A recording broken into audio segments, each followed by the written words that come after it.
Hello everyone and welcome to the Blue Blouse channel. Now if you're new here, I welcome you, and if you're old, I welcome you same way, because without you, my YouTube door would be closed. In today's video, we are going to discuss 10 things that you didn't know about having natural hair in the Caribbean, specifically in Jamaica. As you know, I'm Jamaican. Number 1. Based on how you look, we are able to tell whether or not you really needed a hair regimen to grow your hair long. In other words, we know who needs the LOC method and who does not. We can also tell by the luster, curl pattern, how coarse or how fine your hair is, and how your hair responds to humidity and water. Because we have a diverse nation of people with different races, colors, sizes, ethnicities, and everything, based on how you look, we can kind of tell whether or not you're upselling a product on YouTube, Instagram, and TikTok or not. Like certain people who we see on TikTok say, oh, they did this to their hair and they did that to their hair to make their hair grow long. Some of it we can say right through it, because based on looking at them and their genetics, we know that they were going to grow hair, whether or not they put water, oil, and all these things on it. We know who really did the work to get extra long hair. We can tell by looking, and it doesn't really have to do with your physical features, but just how your hair looks. How your hair looks. And Jamaicans, you know what I'm talking about. And it's not necessarily say your hair pattern is loose or not, because we also have a set of people in Jamaica called the Maroons, specifically Maroons in St. Elizabeth.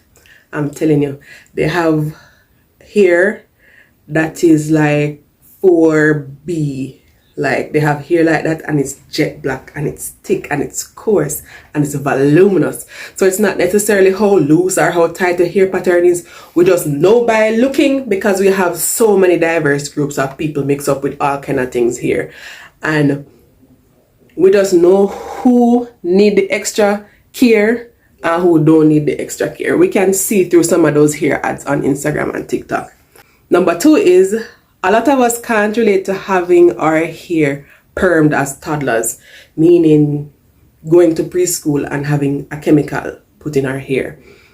Most of us get chemical treatments in high school, like maybe grade 7, between grade 7 and grade 10, and even 6th form before some people put cream in them hair. It's not really a thing that we practice to give toddlers perms here in Jamaica.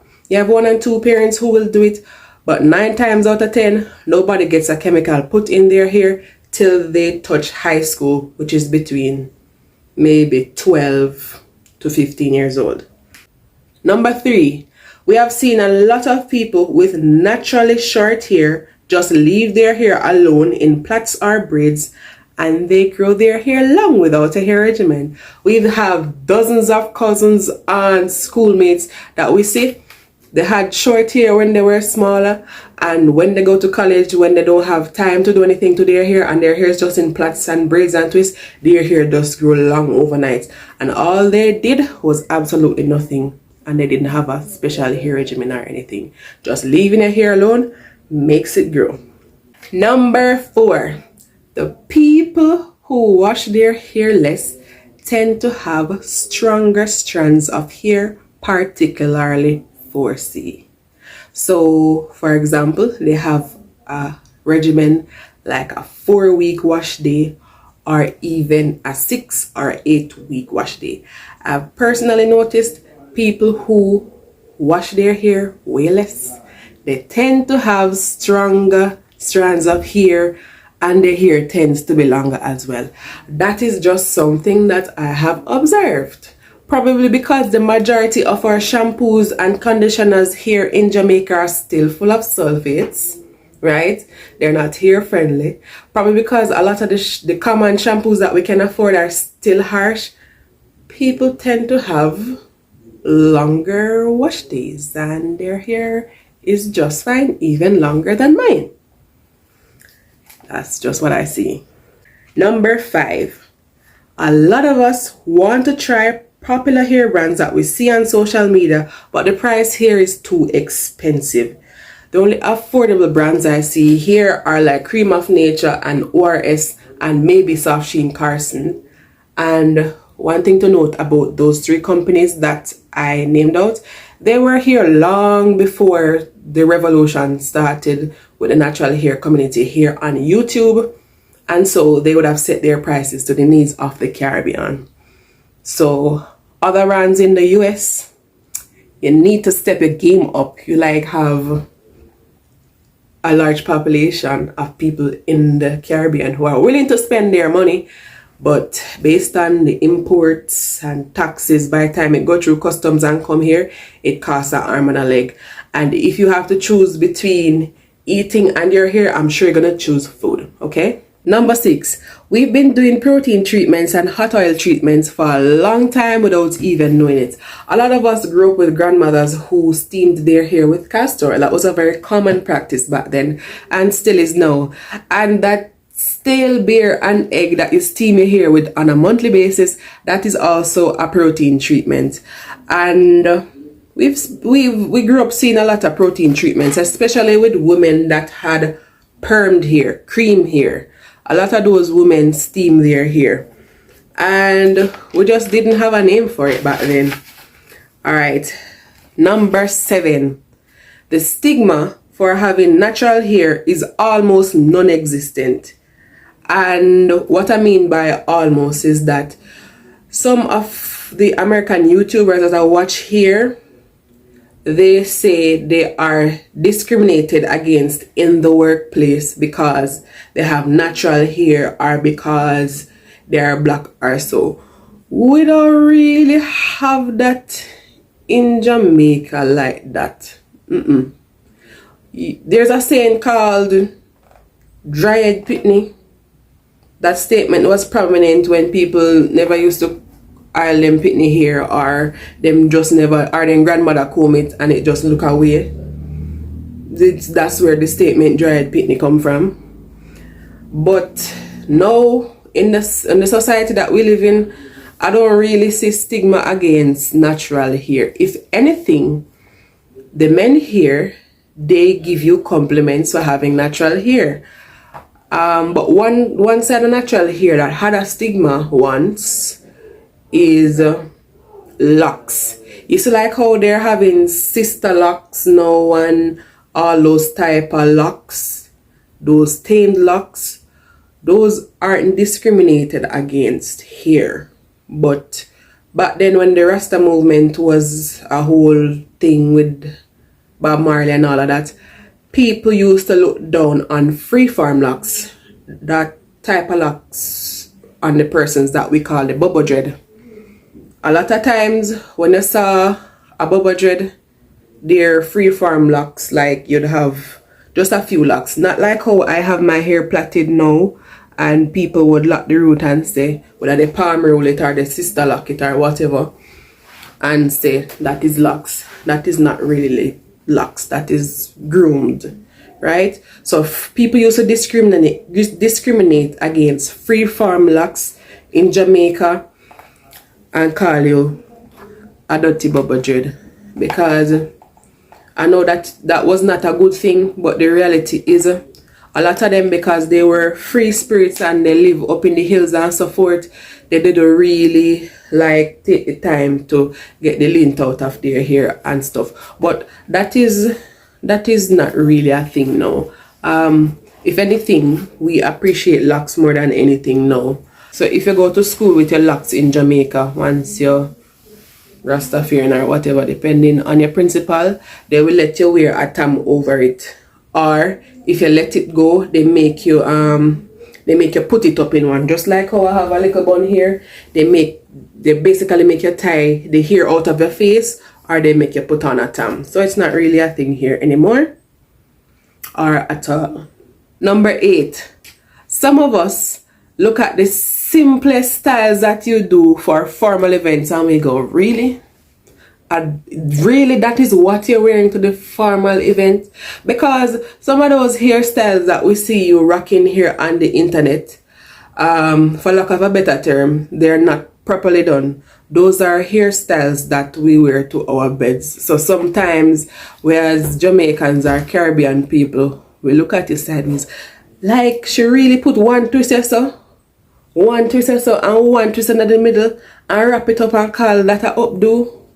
Like, us, we be looking at you all sideways and wondering if you really did your hair like that to go to a formal event. You know what I'm saying?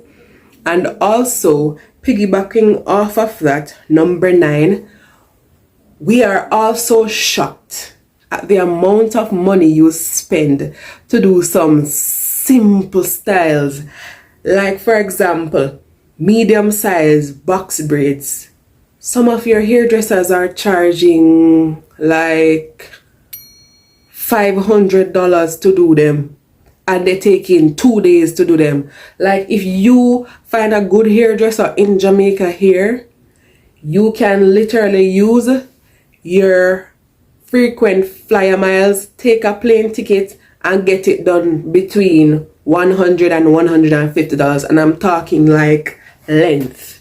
So probably in Jamaica, you can pay anywhere from like $10 to $15 or even $20,000 to get floor length medium box braids. Maybe Kingston is higher, but if I want to braid my hair in Jamaica with medium length, I can spend $10,000 and get those braids. That is like $80 US. And what surprises me too, some simple cane row styles. For example, if you have like 6 or 7 cane rows, just simply going back. Some of you paying $100 for that. Why? Why them need to charge $100 for that? And they are requiring you to show up with your hair blown out and already washed. Seriously? You're a hairdresser and I must come to your parlor with my hair already washed and blow dried. Like, what am I paying you for? So what our hairdressers do here in Jamaica, they are very smart. They charge you one money. So if washing and blow drying is in that money, you don't know. At least the ones here in country. Not sure about Kingston, Spanish Town, Moby and those things. Because, you know, they tend to have more Americanized principles when it comes to business. But here in country, when you go to the hairdresser, they ask you, have you washed your hair as yet? If not, they make you wash your hair and they blow dry it for you. Some hairdressers will add on a little money to the braiding money, while others will charge it in one. Others, a lot of them, it is their principle. Once you're coming in to the salon, they are going to wash your hair and blow dry it. And if you don't want blow dry it, you can sit under the dryer, which most people with natural hair now go do that. Number 10, we are surprised at some of the hair trends that you have set. They are really beautiful. You guys up there in the US, you are some real hair trendsetters. And what I mean by that is, we here in the Caribbean, we are used to braids, twists, plaits, wigs and cornrows and all of that. But it's like every time you guys spoil a hairstyle, and I put spoil in air quotes, every time you guys spoil a hairstyle, you come up with something beautiful. For example, that butterfly locks that you have there, I'm pretty sure that came about by somebody spoiling the faux locks. You know, like when you wrap the faux locks around your hair and that part catch around your thumb. I think that somebody spoiled it and it just became a beautiful style. Right now, everywhere you turn in Jamaica, there are butterfly locks everywhere. And give you another example, that the first time I saw invisible locks, I was like, who spoiled the rope twist? By the way, I have a rope twist in my hair. I was like, who spoiled the rope twist and thought of this? But then again, I remember that when people with locks palm roll their hair, a lot of the time they put rope twists in their locks. I'm saying that is where it came from, and not necessarily the fact that somebody spoiled the rope twist and it became a style. I'm just amazed each time, and I thank you guys for inventing the hairstyles whenever you do. Because just when I think we are done creating styles, there's a new one, and a new one, and a new one, and a new one. And I'm thankful for that. Alright, I'm going to give you a bonus point. The concept of natural hair community does not really exist in the Caribbean. From my estimation, 60% or even 65% of females in Jamaica have natural hair. So it's not really a community. So it's on the regular that we see people with natural hair here. Even those who have on them lace wig with baby hairs and everything laid down, best believe when they take it off, they have natural hair. And those are 10 things that you didn't know about having natural hair in the Caribbean. See you again next time, and be sure to like, share, comment, and subscribe. Bye! That was a big shocker for me. Like, the simple styles, you pay ridiculous amounts of money and they take so long. They are so slow. Like some Instagram reels, I see them like, they say they take 2 days to do medium box braids.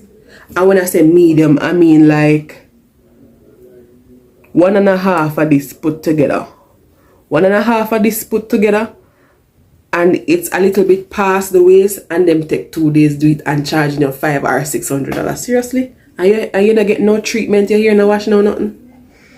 No, sir.